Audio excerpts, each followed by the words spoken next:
eu falei sobre o tempo, né? Não deu para terminar, mas falta pouquinho só.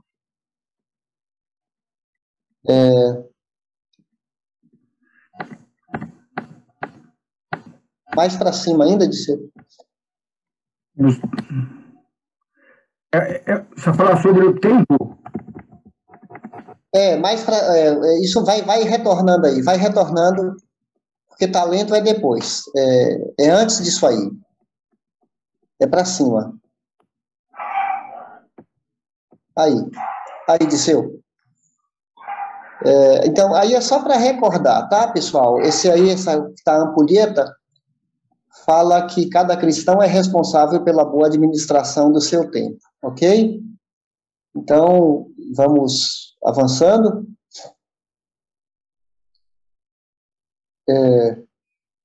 Dicas, valorize seu tempo. Isso aqui é uma passagem do Eclesiastes que fala que tudo tem o seu tempo determinado. Lembra?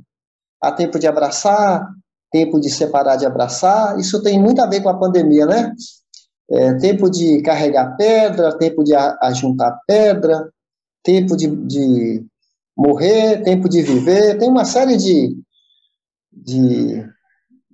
circunstâncias, né? E ele termina dizendo que há tempo para todo propósito debaixo do céu.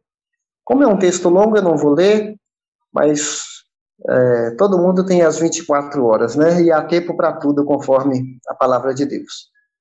Então, prosseguindo, eu já falei sobre isso, tá, pessoal? Priorizar o reino, né? Jesus que falou. Aí eu comentei que Jesus separava as primeiras horas do dia, que é o próximo slide, para orar.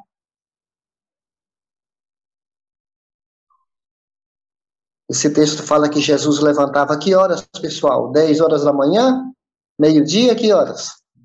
Madrugada. Madrugada, né? Alta madrugada, e ia para um lugar deserto orar, né? Vamos adiante, então.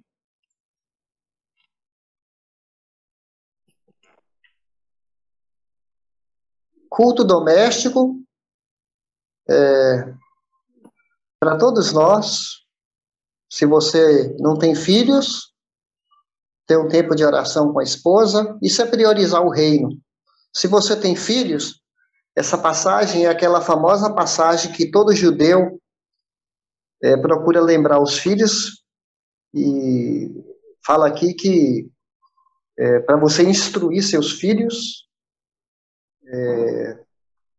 desde o levantar até o deitar, andando pelo caminho, nas várias atividades, uma situação de que o pai e a mãe estão sempre ensinando os filhos sobre os caminhos do Senhor.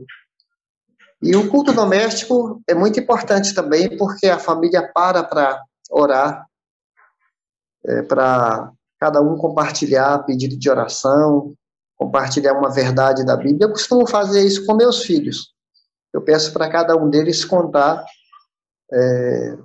uma verdade que eles têm aprendido naquele dia ou nos últimos dias, né? Então, isso é muito legal, trazer, né, resgatar a autoridade do Senhor em nossa casa. Continuando.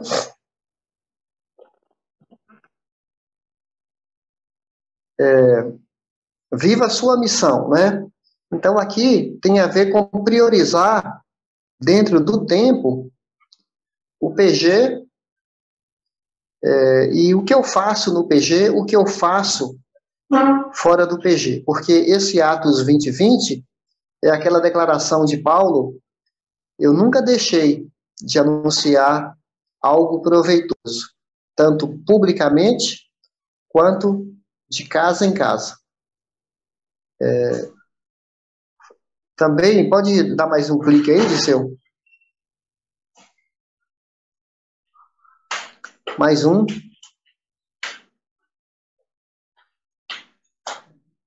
O tempo da gente, nós temos que incluir a igreja. Porque a igreja é um formador de opinião nosso. É ou não é?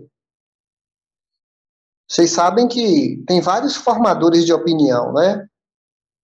Tem a televisão, tem a escola, a faculdade, a mídia, e a igreja é outra formadora da nossa opinião. Se a gente não está ligado à igreja, quem vai fazer nossa cabeça é a cultura, é o jeito das pessoas viverem.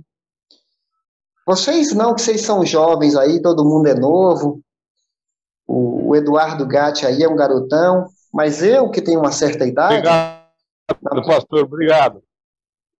Gostou dessa, né, Eduardo? Ganhei uns pontinhos com você aí, né? Zé Roberto é outro adolescente, mas na minha época que eu era... Então, pessoal, quando eu tinha 18 anos, 20 anos, que eu era... né, estava no início da minha caminhada da fé, o culto era um ponto muito importante na semana, porque a gente não via a hora de ouvir a palavra de Deus na igreja. A gente não tinha esses recursos, né, de ouvir pregadores pelo celular. Os livros em português eram muito poucos na época, demorava muito para traduzir um livro. Então, o nosso momento era aquele de domingo, onde a gente ia na igreja ouvir um pastor pregar e nos ensinar. Aí, a gente não pode perder essa perspectiva, né? A palavra de Deus sendo explicada, sendo ensinada para nós. Então, a gente tem que separar tempo para a igreja. Não dá para entender um cristão que fala que é crente, mas não frequenta a igreja. Ou é turista da igreja. Já ouviu falar disso? Só diz que é crente. Aliás, nas pesquisas, né, do IBGE, eles têm constatado um fenômeno, porque antigamente você perguntava qual é a sua religião, a pessoa dizia eu sou católico. Qual igreja você frequenta? Nenhuma. Isso agora, no meio evangélico, também tem esses dados. Você qual religião é evangélico? Qual igreja você frequenta? Nenhuma. Não existe soldado sem quartel, soldado sem agrupamento. Não existe enfermeiro sem uma clínica, sem um hospital por trás, bombeiro sem companhia, não existe jogador de futebol sem estar conectado no time, né? Então, esse é um fenômeno. Está tendo um barulho aqui na minha casa, o vizinho está dando uma furadeira. Deixa eu ir para outro ambiente aqui, pessoal. Só um minutinho. Dá para ouvir aí o barulho? Dá para ouvir. Vamos avançar aí. Vamos avançar aí, Disseu.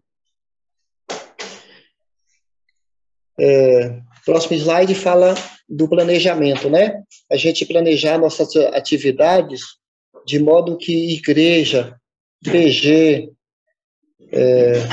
faz parte da nossa vida. Aí eu peguei uma citação do Josué Campanhã. Olha que interessante. Lê para mim aí, Anderson. Se você gastar 30% ou 40% do tempo planejando o que fazer, realizará o que falta. Se não planejar nada, não conseguirá fazer o que precisa no 100%. Então, Deus nos deu o cérebro, né? Capacidade para a gente poder planejar nossa semana, nossas prioridades, nossa agenda.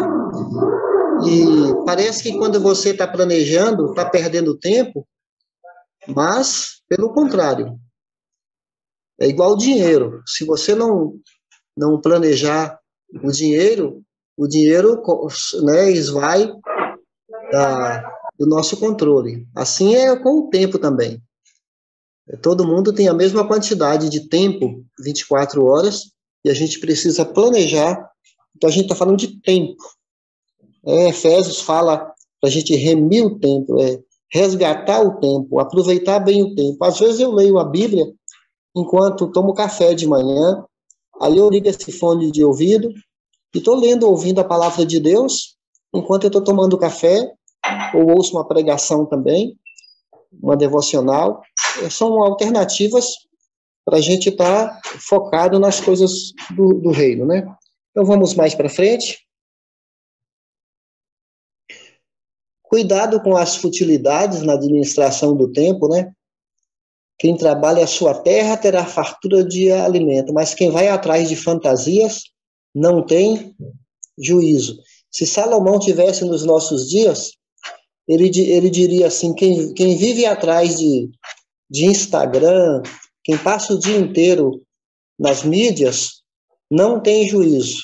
Então, cuidado com as futilidades. Tem momento que é para a gente realmente focar em atividades produtivas.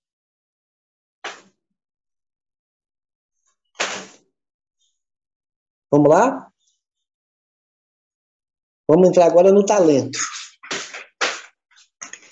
O que nós vimos até agora, gente? Tempo. Ok? Fechamos o tempo agora e vamos falar sobre talento. Falta ainda tesouro e testemunho. Ok? Os 4 T's que a gente está falando da capacitação. Lembra que nosso tema é sobre capacitação. Então, a igreja nos capacita nessa questão de separar tempo para a igreja.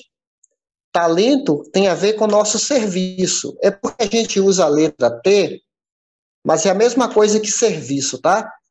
Para poder ficar mais fácil para memorizar, a gente usa T. Mas talento é a mesma coisa que serviço. Deus nos deu capacidade para servir. E eu peguei uma citação do Oscar Niemeyer, que é aquele engenheiro que construiu Brasília, né? Os principais prédios do Brasil, de Brasília, do Rio de Janeiro e muitos outros lugares, inclusive fora do Brasil. Olha o que ele falou. O trabalho me distrai, na minha idade, a gente não pode ficar desocupado, que só pensa besteira. Imagina um cara de quase 100 anos falando isso, né? Ele até morreu, se não me falha a memória, com 101. Tem um outro camarada também, que era médico cardiologista, Dr. Adib Jatene, muito famoso por sinal, e o Adib Jatene falava assim,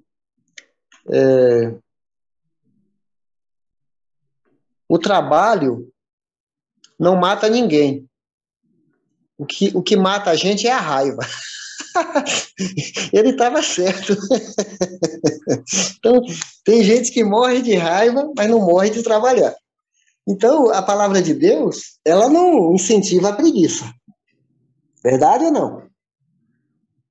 Aliás, ela manda a gente conversar tem entrevista com formiga, né?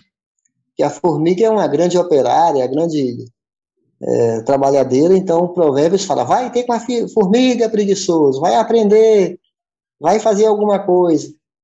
Então, o cristão é alguém operoso. Paulo elogia os Tessalonicenses quando fala assim, eu dou graças a Deus pela operosidade da vossa fé, uma fé que leva a gente a trabalhar, né? Uma fé operária que nos movimenta. Então, vamos lá, Disseu?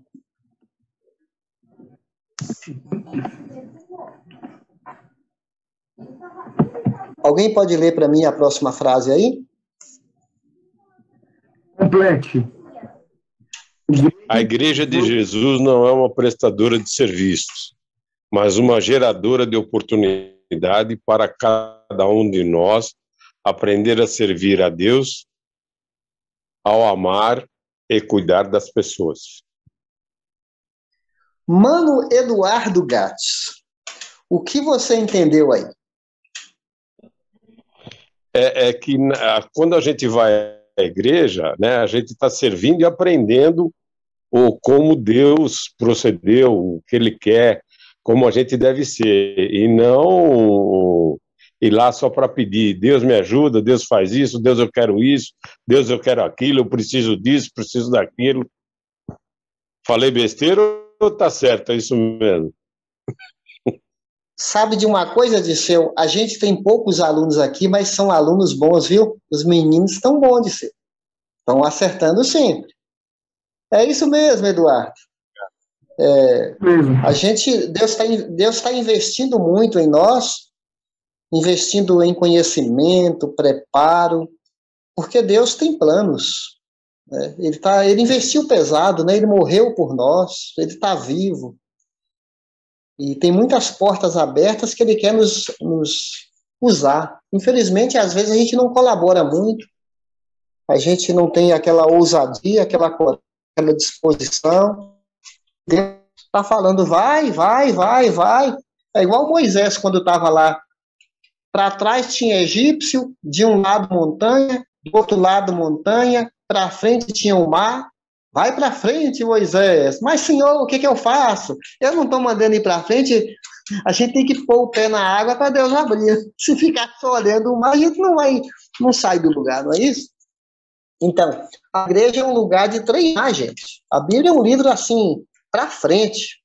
A Bíblia não deixa a gente cair, é para levantar e encarar gigante Golias, se vem o que vier e vamos para frente. Muito bem. Pergunta agora. O que você vai fazer com seu dom? Essa versículo agora de 1 Pedro vai responder, que é 1 Pedro 4:10. Rosária, lê para a gente aí. Cada um exerça o dom que recebeu para servir os outros, administrando fielmente a graça de Deus em suas múltiplas formas. Ok. Então, talento é uma maneira de falar, mas a gente pode substituir por dom. Deus nos deu o dom, conforme esse versículo, não para a gente ficar tendo um dom inoperante, engavetado, parado. Paulo fala em 2 Timóteo, mantenha acesa a chama do dom que há em ti. Então, seja dom, seja talento, é para a gente servir a Deus. E a gente separar o que é talento, o que é dom. Por exemplo, uma pessoa que toca um bom instrumento musical não é dom. É um talento. O talento é algo assim que, às vezes, a pessoa nasce com ele e fica adormecido. Alguém que sabe trabalhar com madeira, alguém que é um artesão, tem um talento, um jeito especial. O dom é para edificar a igreja. Essa é a diferença do dom e o talento. Pastor, eu por exemplo, eu não estou conseguindo entender. Só você ou os outros também? Estava dando uma picotada.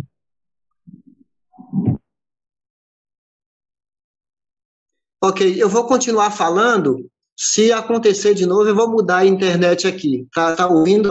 Tá do mesmo jeito, não?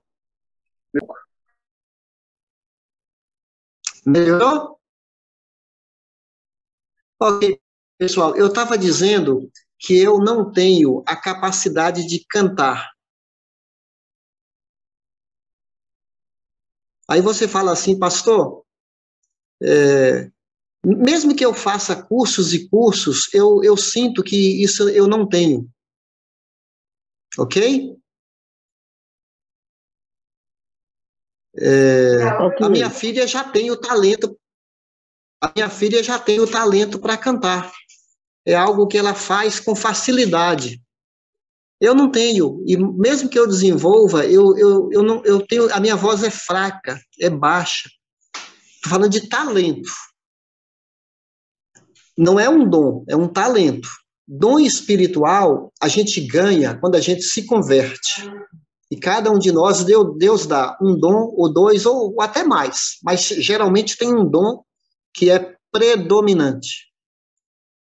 Agora, aqui entre nós, seja dom, seja talento, a gente deve oferecer a Deus para sermos usados por Ele. Ok? Qualquer que seja seu talento, seu dom, se a gente é adorador, a gente vive para a glória de Deus. E esse texto está falando que o nosso dom foi dado para servir. Aqui na próxima slide fala de uma lista de dons. Dons espirituais. Aí fala, eu não vou ler o texto agora, pessoal. Nosso propósito não é falar, detalhar dons, é mais dar uma visão panorâmica. Tem o dom de servir, o dom de presidir, o dom de socorrer, o dom de ensinar, o dom de exortar, de exercer misericórdia. Eu espero de vocês, deixa eu perguntar aqui, só dá um sinal aí. Você sabe qual é o dom predominante seu? Quem sabe? Anderson sabe? Você sabe, Rosária, qual é o seu dom? Tem dúvidas? Eu acredito que é aconselhar. Aconselhar, ok. E você, Zé Roberto? Pastor Edgar, eu fiz esse curso com o pastor Moisés um tempo atrás.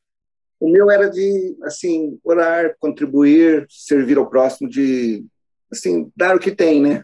Servir ao próximo, doar. O dom de servir, ok. Esse é precisamos muito disso na igreja, né? E você, Eduardo, sabe qual é seu dom? Eu estou junto com o Zé, pastor. Eu também gosto de ajudar, servir, né? Participar. Muito bem. Então, geralmente a gente tem um dom e é bom a gente só descobre quando a gente pratica, você se identifica e a gente abençoa as pessoas conforme o nosso dom. Ok. Aí eu fiz um versinho aí que está no próximo slide. Quem não serve com o seu dom, o que deseja de bom? Como pode o adorador omitir-se perante o Senhor? Tem gente que passa pela vida com a sua qualidade adormecida.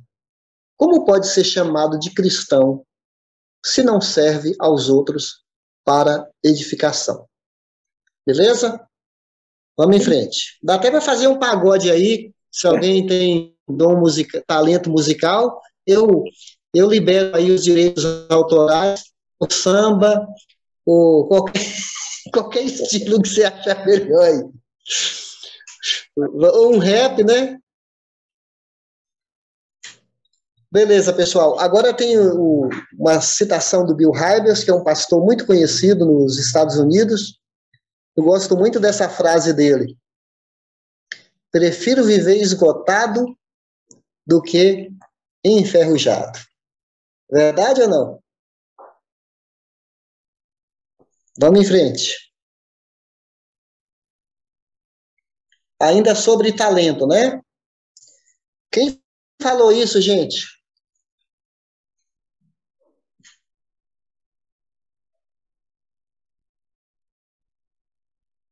Quem falou essas palavras aqui? Jesus, né? Jesus. Em Marcos 10, 45. Nem mesmo o Filho do Homem veio para ser servido, mas para servir e dar sua vida em resgate por muitos. Se tem alguém que poderia vir e exigir, assim que fosse tratado, né, como um rei humano, que todas as pessoas fizessem os seus gostos, atendesse seus desejos, era Jesus. Mas essa cena da bacia e da toalha são as ferramentas do crente, né? O próprio mestre falou, se eu fiz isso, se eu dei o exemplo, assim façais vós também.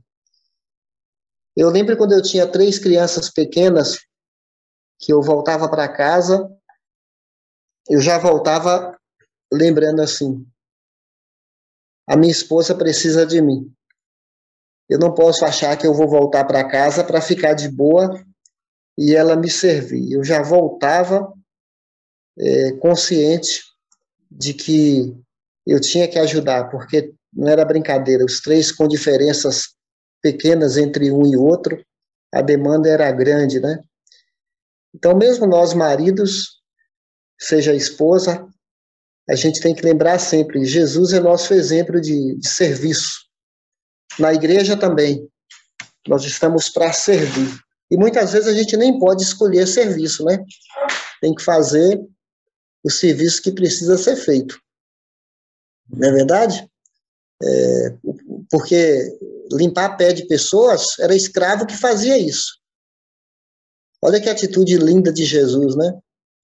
Precisa fazer, ninguém fez, eu vou fazer.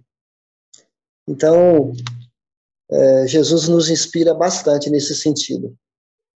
E estamos falando de servir. Se o próprio fundador do cristianismo, agora tem gente que se converte, frequenta uma igreja e acha que a igreja existe para ela. Ah, eu frequento essa igreja, eu estou aqui há tantos anos, o que ela tem para me oferecer? Já ouviu gente com essa mentalidade? Mentalidade de consumidor?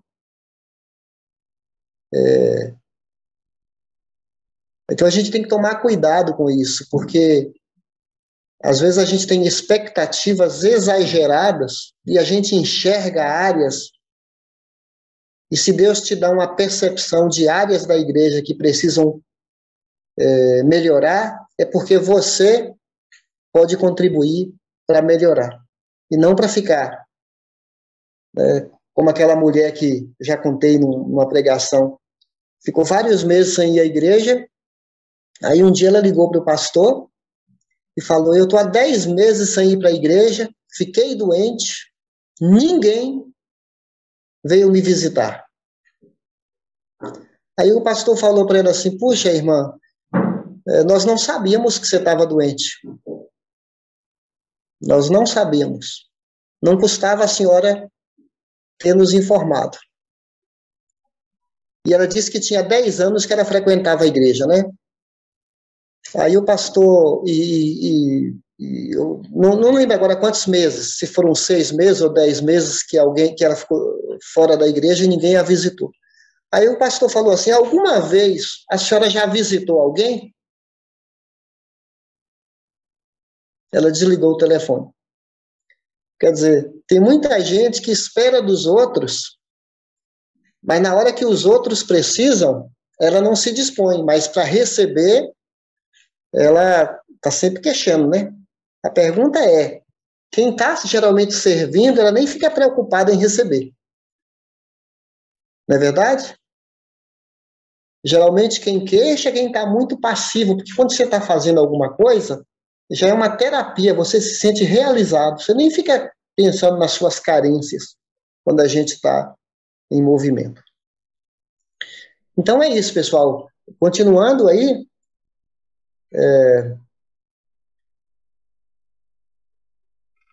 virando a nossa...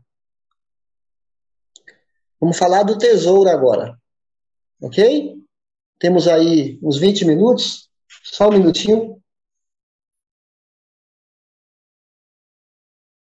Veio um alarme aqui para espirrar. Já passou. Pessoal, nós falamos de tempo, falamos de talento. Esse é o terceiro T, tesouro. Ok? Alguma pergunta sobre talento? Alguma observação? Bem tranquilo. Ok. Alguém lê para mim, então, essa afirmação aqui? Pastor, minha internet está caindo toda hora, não está dando para acompanhar. Eu leio, pastor. Os outros estão ouvindo bem o que eu estou falando? Sim, sim. Sim, estamos. Ok.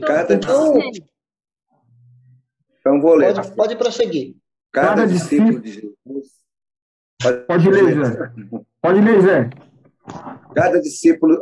tesouro. Cada discípulo de Jesus recebeu a ordem para investir mais no céu do que na terra. Ok? Não fui eu que inventei essa frase. Eu tirei de várias leituras do Novo Testamento. Se a gente inverter essa frase e falar que cada discípulo de Jesus recebeu a ordem para investir mais na terra do que no céu, a gente está totalmente equivocado. Pelo contrário, a Bíblia fala para a gente não ser apegado às coisas dessa vida, né? Colossenses 3 vai falar sobre isso. Então, a gente tem uma tensão nos valores espirituais e valores materiais, que é o nosso próximo slide aí. Minha voz está indo bem? Tranquilo, pastor. Hein, pessoal? Tranquilo? Para mim aqui tá bem. Sim. Tá bem, tá joia. Ok. Então, por que nós ganhamos dinheiro? Aí tem 4 respostas. Rosária, lê para mim.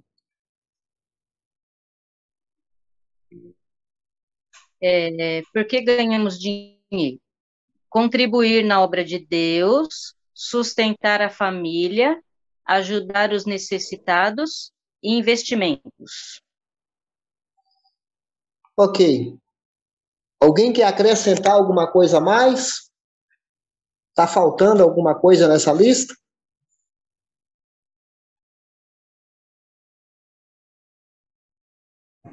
Acho que não.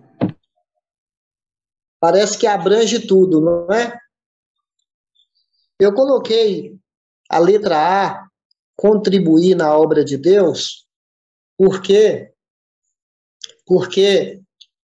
segundo Provérbios, capítulo 3, fala que a gente tem que separar a primeira parte da nossa renda para Deus. E eu tenho adotado essa prática desde que eu me converti.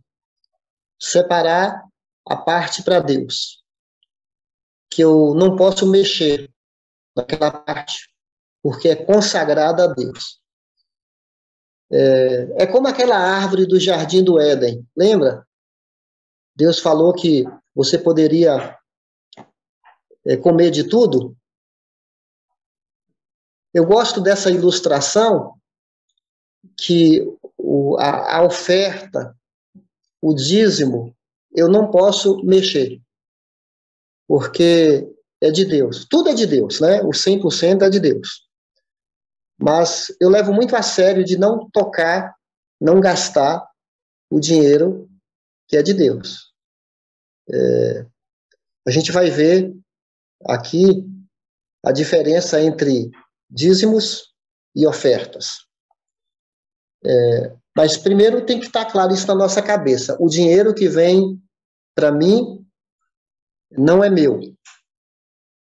No mundo em nossa volta, as pessoas falam assim: o que eu vou fazer com o meu dinheiro? Não é isso? Eu trabalhei, eu dei duro, o dinheiro é meu, eu faço com ele o que eu quiser.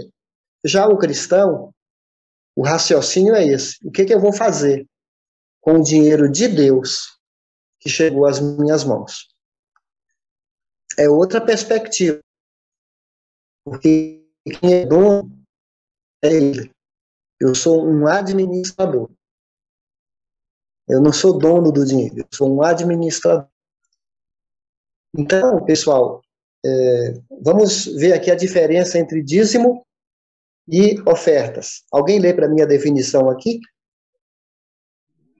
Dízimo significa 10ª parte. Trabalhadores, pecuaristas, agricultores doavam para o sustento do santuário de Deus, no sentido de sustentar os levitas e sacerdotes.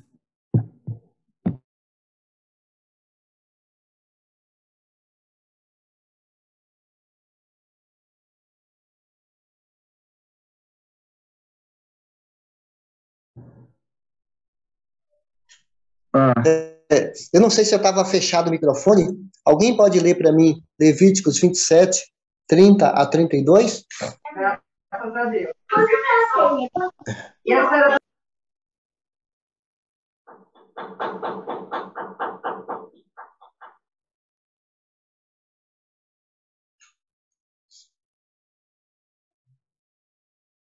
E aí, Eduardo, melhorou a internet? Está ouvindo?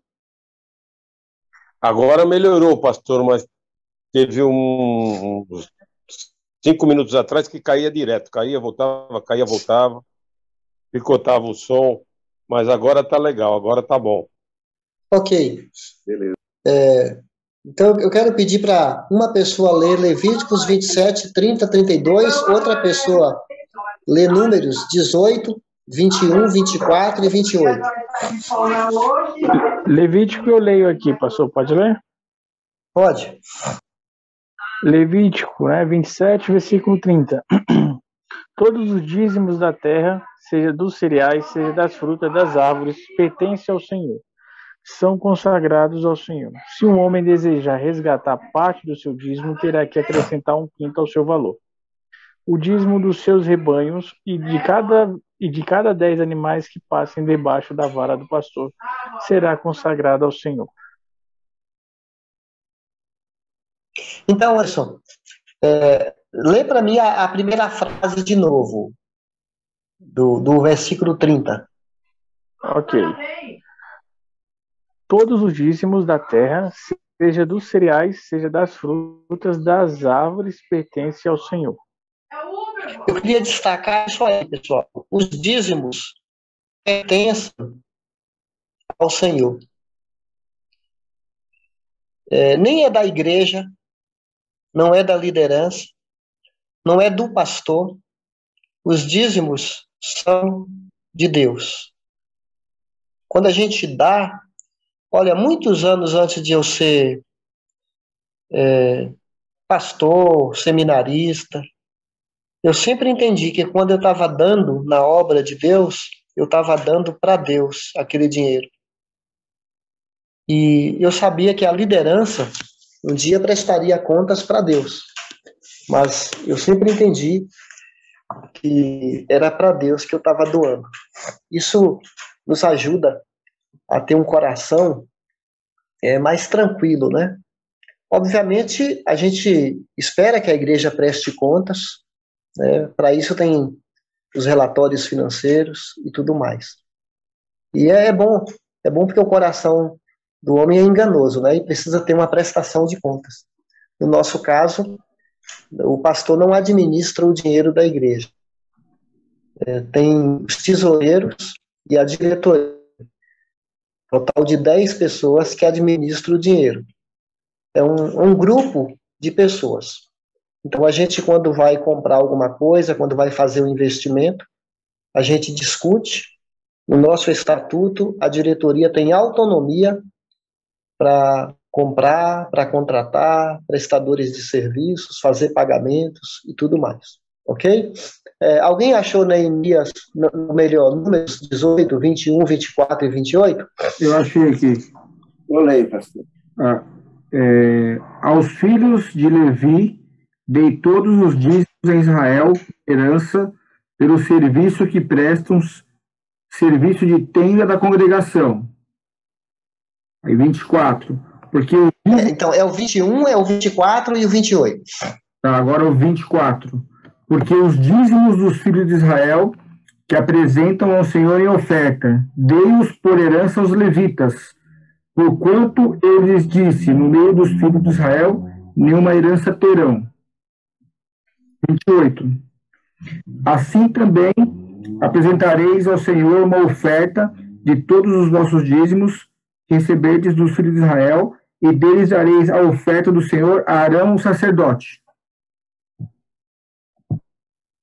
Ok. O que eu quero destacar aqui, pessoal, é que tinha uma tribo entre as 12 dos filhos de Jacó, a tribo de Levi, que era responsável pelo ensino e pelo louvor da igreja. Eles não tinham terra. Quando dividiram a terra em Israel, essa é a única tribo que não recebeu terra. Porque eles seriam, vamos dizer assim, a tribo dos professores, a tribo dos que iam guardar, cuidar, administrar o tabernáculo. Nós somos Israel, nós somos a igreja. Mas a gente vê um princípio no Antigo Testamento de que a liderança, né, é sustentada pelo povo. Os levitas e os sacerdotes eram sustentados pelo dízimo do povo. No Novo Testamento, Paulo vai falar que aquele que vive do evangelho é digno que ele seja sustentado. Isso está em 1 Coríntios, capítulo 9. Ele até faz toda uma argumentação lá. Ele fala assim, não é justo que aquele que cuida das ovelhas, falando de pastor de ovelha animal, ovelha que berra, né? Ovelha que faz bé, o pastor dessas ovelhas vive de quê? Da lã das ovelhas.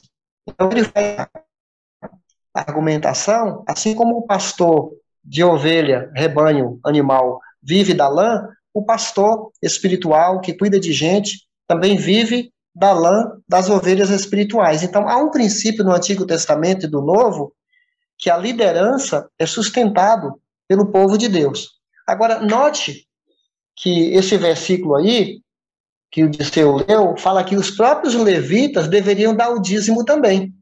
É ou não é? Eles recebiam do povo de Deus e eles deveriam ser exemplos também. Então, espera que a liderança seja um exemplo de honrar a Deus, dando os dízimos também.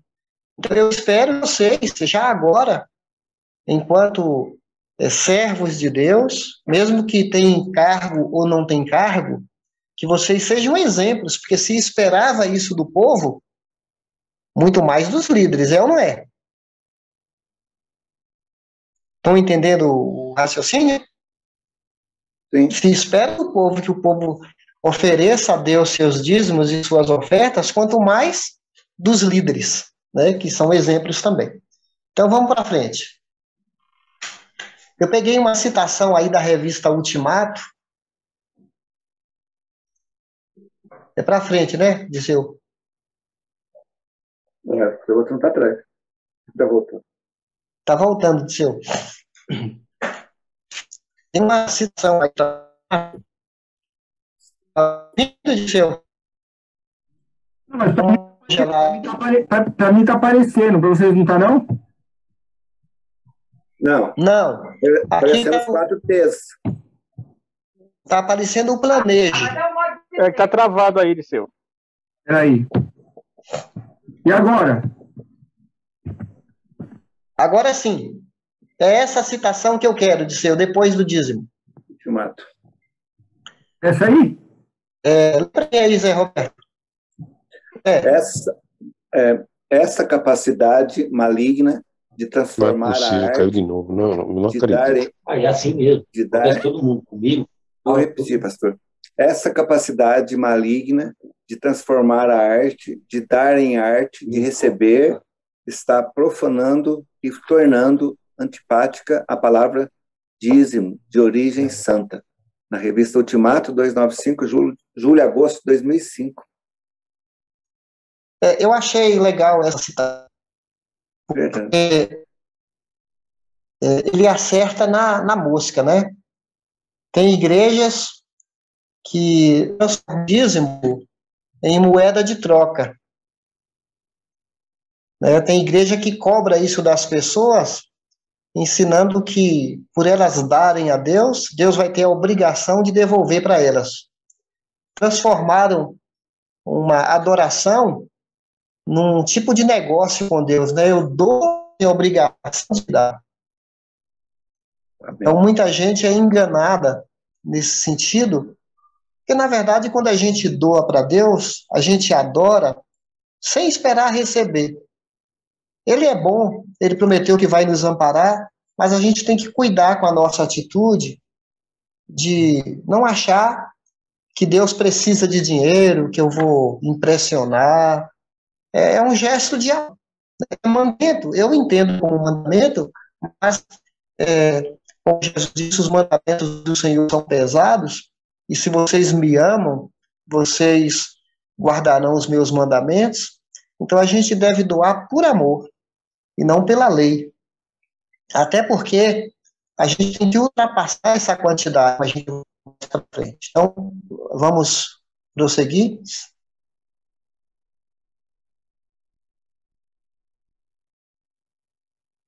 Disseu, lê para mim aí. Os dízimos são do Senhor e devem ser dados dentre todos os produtos da terra e do gado. Razão. Deus é o dono de todas as coisas. Ele é o proprietário das terras e o causador de todas as bênçãos. Salmo 24:1. Alguém lembra o que diz Salmo 24:1? Deus é o dono de todas as coisas. Deus é o dono de todas as Ao coisas. Senhor pertence a terra e tudo que nela se contém, o mundo e os que nele habitam. Então, quando a gente pensa nisso, Roberto, ninguém tem capacidade de dar para Deus, porque já é dele, verdade? Verdade. Daquilo que já pertence a ele. Eu não dou algo meu. Eu recebo dele para eu dar dele. Por isso que a gente ora, né? Senhor, queremos devolver a ti aquilo que é teu. Não foi isso que Jesus falou? Dê a César o que é de César e a Deus. Temos obrigações com César. Quem é César? É o governo. São os impostos. E temos obrigações com Deus também. Então, o cristão, ele é um sustentador da obra de Deus. E ele deixa isso bem claro na palavra. Então, pessoal, eu vou até aqui hoje para mais contaminar, se eu falar. Está congelando, Edgar. Ok, Disseu, nós vamos até aqui hoje, ok? Então eu vou deixar para falar sobre o final do tesouro e o final do testemunho na próxima. Ok, pessoal? Certo. Ok. Tá entendendo, não? Ok. Ok. Então, tem alguma pergunta para falar sobre algum desses assuntos? Todo mundo entendeu tudo bem? Tranquilo. Só vou fazer um comentário aqui. Pode fazer um comentário? Pode. Então, quando eu trabalhava, eu era supervisor, né?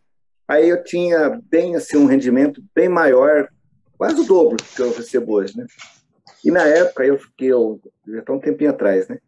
Como eu recebia prêmios, eu era o primeiro a receber lá tinha um prêmio mensal, e eu era sempre o primeiro a receber, porque eu era um cara, eu era interessado, eu era um cara que procurava, buscava, né? E sempre recebia uns bons prêmios. E eu, naquela época, meu dízimo era assim, grande, porque eu recebia, né, Deus me compensava e eu dava o dízimo de tudo. Aí depois, quando se aposenta, o que acontece? Você cai. E no começo eu me sentia assim, meio assim, falei, puxa vida, e agora? Eu não vou poder manter aquilo que eu estava, né? Os funcionários, as ofertas, o dízimo, tudo bem. Aí até comecei na época com o Cidiel, não, Zé, o negócio é o seguinte, naquela época você trabalhava, era tanto. Agora não, agora você tem tanto, você vê o que você, né, de tanto você dá tanto. Aí onde que fiquei mais com a consciência tranquila, porque naqueles dias, naqueles primeiros meses, eu até ia falar com você, tudo na época, mas foi difícil também, assim, não é difícil, porque eu queria manter aquela, né, aquela quantia, aquela coisa, mas só que aí, de repente, você cai de patamar, né?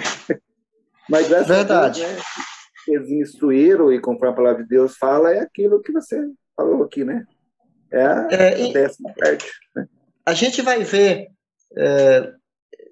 é tudo proporcional à nossa renda, né, Zé Roberto? Então, isso que se você tem um salário de 10 mil reais, seu dízimo é 1.000.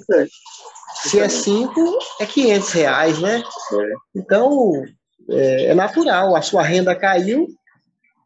A sua oferta, nesse sentido, cai também. Perfeitamente, não é para a gente se sentir culpado, não. É igual uma pessoa também...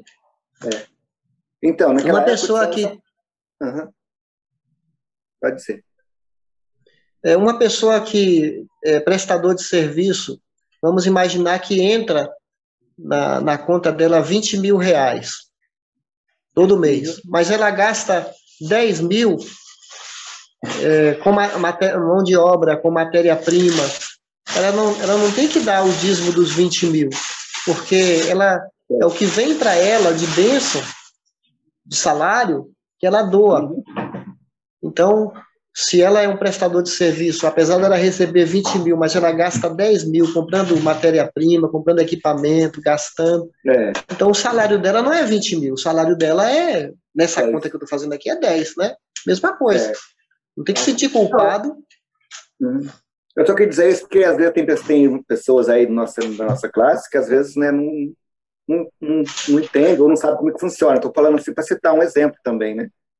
Porque realmente, né, para mim foi triste, porque ganhava 10, 12, de repente você cai para menos da metade, espera aí, você fica meio, né? Mas são detalhes que é sempre bom comentar, né? Ok. Então, pessoal, obrigado aí pela contribuição. Se tiver, a gente vai voltar a falar sobre esse assunto. Aí, se tiver mais perguntas, a gente conversa domingo que vem, tá bom? Então, vamos agradecer a Deus pelo nosso trabalho, agradecer a Deus pelo privilégio, né? Porque é um privilégio, não é algo que a gente tem que considerar como um peso, né? Eu sempre entendi que é um privilégio, como 2 Coríntios 8 fala assim, que eles pediram o favor, a graça de poder participar da obra de Deus. É um privilégio para nós. Então, eu queria pedir para um de vocês adorar a Deus, agradecendo pela nossa renda e abençoando nosso sustento. Quem poderia orar? Posso orar? Ok, seu, por favor. Deus e Pai, obrigado, Deus, pela sua graça, pela misericórdia, pelo seu amor. Obrigado, Deus, pelo nosso sustento. Obrigado pela palavra que nós ouvimos aqui hoje, que a gente realmente possa entender e praticar, Pai. Obrigado pelo nosso trabalho. Obrigado pela maneira que foi conduzido dia a dia, Pai. Eu peço, abençoa cada um da vida dos meus irmãos, aqueles que estão com dificuldades, e abençoa, Deus, abençoa aqueles que estão desempregados, que o Senhor possa abrir também portas de emprego, Deus, e nos dê sabedoria para sermos bons no nosso tempo, do nosso talento, Pai, e também de tudo que o Senhor tem feito em nossas vidas. Obrigado, pastor Edgar, e que essa palavra realmente faça morada no nosso, que a gente possa praticar. Somos gratos. Em nome de Jesus, amém, Pai.